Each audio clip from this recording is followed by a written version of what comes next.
Monsoon सत्र शुरू हो चुका है, जहां एक तरफ बीजेपी भूमि अधिग्रहण बिल को पास करना चाहती है, वहीं अपोजिशन पार्टियां इस बिल का विरोध कर रही है। लेकिन हकीकत में देखा जाए तो कहीं न कहीं ऐसे कुछ किसान भी हैं जो इस बिल के खिलाफ है, और वही किसानों का एक झूठ जो है यहाँ जनता मंच पर एकत्रित हुआ है और इसे नेतृत्व किया जा रहा है भारतीय एक अधिकारी के द्वारा। आइए हम उन्हीं से जानते हैं कि किस तरीके से किसान जो इसका विरोध कर रहे हैं, जिस तरीके से आप यहाँ धरना दे रहे हैं और आप जो है भूमि अधिग्रहण बिल के खिलाफ है। क्या लगता है कि ये किसानों के लिए कितना नुकसानदायी होगा?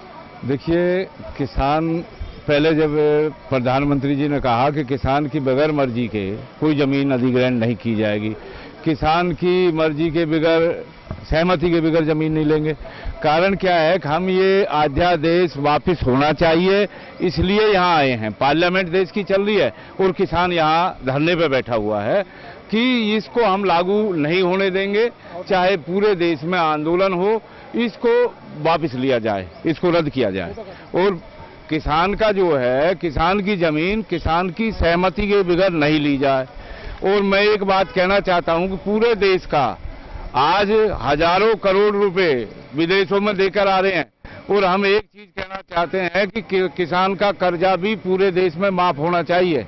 इसके लिए भी यहाँ किसान बैठा हुआ है। हाँ, धरना है एक दिन का, फिर भूख हड़ताल है, फिर ये आत्महत्या है। यहाँ किसानों ने आत्महत्या की इसी पेड़ पे। और हम ये कहना चाहते हैं कि कितने किसानों ने आत्महत्या की, किसी को आज तक 1 रुपया सरकार ने दिया? ये तो वही सरकार पहले कांग्रेस की थी, वही बीजेपी की सरकार है। चेहरा बदल गया है, सरकार वही है। और एक चोर ऐसा आया दिल्ली में, उसने दिल्ली को बेड़ा गर्क कर दिया, 20 साल पीछे कर दिया दिल्ली का। तो आज कहाँ गया लोकपाल? यहीं इसी जगह बैठ के कहा था अगर लोकपाल लाएंगे देश में। आज तो सरकार फुल बहुमत में है, कहाँ गया लोकपाल? ये तो यहाँ मौजूद किसानों का कहना है कि सरकार बदल गई है लेकिन कामकाज वैसा का वैसा ही है। उसी तरीके से जिस तरीके से लैंड बिल को एक तरफ जहाँ बीजेपी पास करना चाहती है, वहीं उसके खिलाफ किसान लोग यहाँ पर धरना दे रहे हैं। उनका कहना है कि ये भूमि अधिग्रहण बिल जो है वो किसानों के खिलाफ है और वो उससे काफी नाखुश है। इसी की वजह से यहाँ धरना दे रहे हो। अगर इस बिल को पास करा दिया जाता है तो ये आगे भी धरना देते रहेंगे और आगे जाकर भूख हड़ताल पर भी वो बैठ सकते हैं। मैं जागृति सिंह, कैमरा पर्सन अंकित के साथ, मुंसिफ टीवी, दिल्ली।